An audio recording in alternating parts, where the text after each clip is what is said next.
बिहार विधानसभा परिसर में भाकपा माले के विधायक यहाँ धरना प्रदर्शन कर रहे हैं। हम उनसे बात करते हैं कि वो क्या करना चाहते हैं।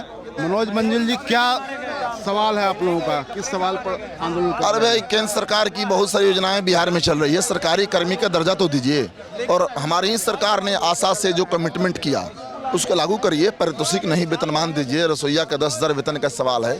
आंगनबाड़ी सेविका सहायिकाओं का सड़कों पर वो संघर्ष कर रही हैं 25,000 18,000 वेतन के लिए। बिहार को विशेष राज्य का दर्जा पाने का हक है। बिहार गरीब प्रदेश है।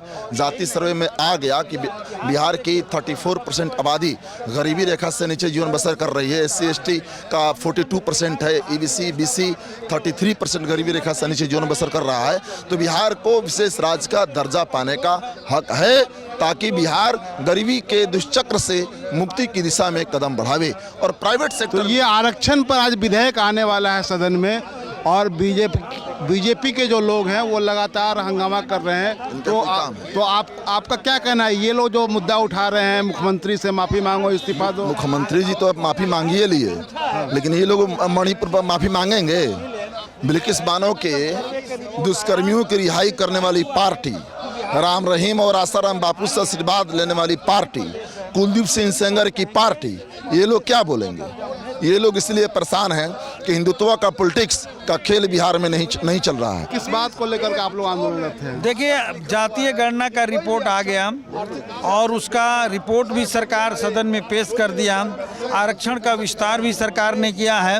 हम निश्चित तौर पे इस सारी रिपोर्ट आने और आरक्षण का विस्तार करने की सरकार का स्वागत करते हैं। लेकिन इसमें अभी भी जो चीज़ें उभर करके सामने आई है, जैसे अभी गरीबों की भारी आबादी उभर करके आई है, भूमिहीनों की भारी संख्या जिसके बारे में सरकार ने डेटा पेश नहीं किया है, गरीब झोपड़ी घर बना करके रहने वालों, झोपड़ियों में रहने वालों की भारी संख्या है।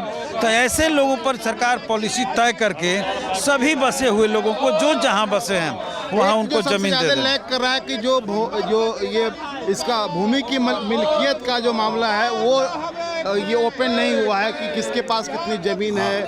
उसके बाद नौकरियों का भी अलग अलग कोई डाटा नहीं आया है। तो इसके बारे में क्या यही हमारा आज का विशेष मांग है कि जो आया है वो वेलकम है, लेकिन जो नहीं आया, ज़मीनों का सही डाटा नहीं आया, नौकरियों का डेटा नहीं आया, जिससे बिहार की आर्थिक स्थिति के बारे में और स्पष्टता सामने आती तो पॉलिसी बनाने में ज़्यादा सहूलियत होता।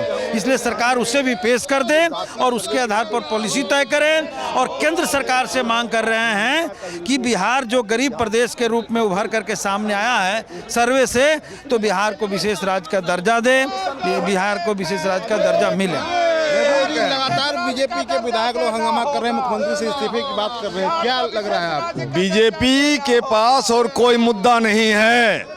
जिस तरह से बिहार की सरकार ने, गठबंधन की सरकार ने लाखों लाख शिक्षित बेरोजगारों को रोजगार देना शुरू किया है, केंद्रीय सरकार बौखला गई है। और जिस तरह से जातीय गणना करके जो निम्न जाति, पिछड़ी जातियों की आर्थिक हालत को स्पष्ट किया गया है, उससे बिहार की गरीबी उजागर होती है। और बिहार को विशेष राज्य का दर्जा दिया जाना चाहिए।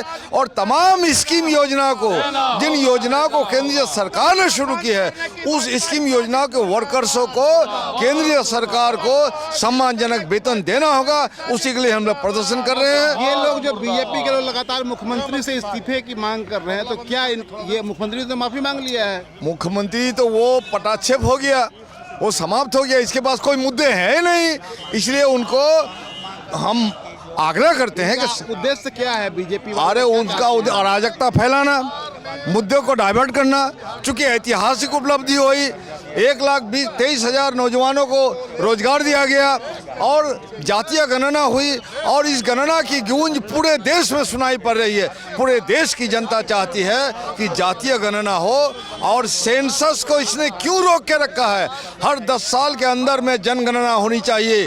सेंसस को रोक के रखा है, इससे उसका मंशा संविधान के प्रति सम्मान नहीं है, संविधान की अवहेलना है, संविधान की हत्या करने का इरादा है। माफी मांगने की जो नजीर है वो मुख्यमंत्री ने पेश की है। अभी के दौर, पिछले 10-12 सालों के दौर में माफी मांगने की परंपरा खत्म होती जा रही थी। तो क्या लग रहा है कि ये, अरे वो तो उनका तो सम्मान, उनका बड़प्पन है कि उन्होंने माफी मांगी। वो जनसंख्या नियंत्रण करने के आधार पर जो जौन संबंधी शिक्षा संबंधी कुछ बातें थी उन बातों को रखा। आज प्रगतिशील जमाना बहुत दूर आगे आ चुका है, कोई बात नहीं थी, फिर भी किसी को तकलीफ हुई उन्होंने खुलेआम माफ़ी मांगी, शर्मिंदगी का एहसास किया उन्होंने। उसके बावजूद भी ये लोग गुंडागर्दी करते हैं सदन में। ऐसी गुंडागर्दी करते हैं अगर तो गुंडों का सदन में कोई अधिकार नहीं है रहने का, उनको बाहर फेंक दिया जाएगा। धन्यवाद। महबूब आलम जो भाकपा माले के विधायक दल के नेता हैं वो कह रहे हैं कि बीजेपी मुद्दों को डाइवर्ट करना चाहती है। बीजेपी लगातार यहाँ गुंडागर्दी कर रही है, सदन के बाहर, सदन के भीतर, और मुख्यमंत्री ने बड़प्पन दिखाते हुए माफ़ी मांग ली है और उन्होंने कहा है कि हम मेरे बातों से अगर किसी को ये तकलीफ हुई हो तो मैं माफ़ी मांगता हूं। और दूसरी बात यह भी महबूब आलम ने कहा कि इस देश में राजनीतिक जमात जो है वो लगातार माफ़ी न मांगने वाली जमात जो है वो लगातार प्रभावशाली होती जा रही है। और मुख्यमंत्री ने एक ऐसी नज़ीर पेश की है माफ़ी मांग करके कि अगर किसी को तकलीफ होती है तो उन्होंने उनका सम्मान करते हुए माफ़ी मांग ली। लेकिन बीजेपी के लोग बेवजह इस मामले को तुल दे रहे हैं और मुख्यमंत्री से इस्तीफे की बात कर रहे हैं।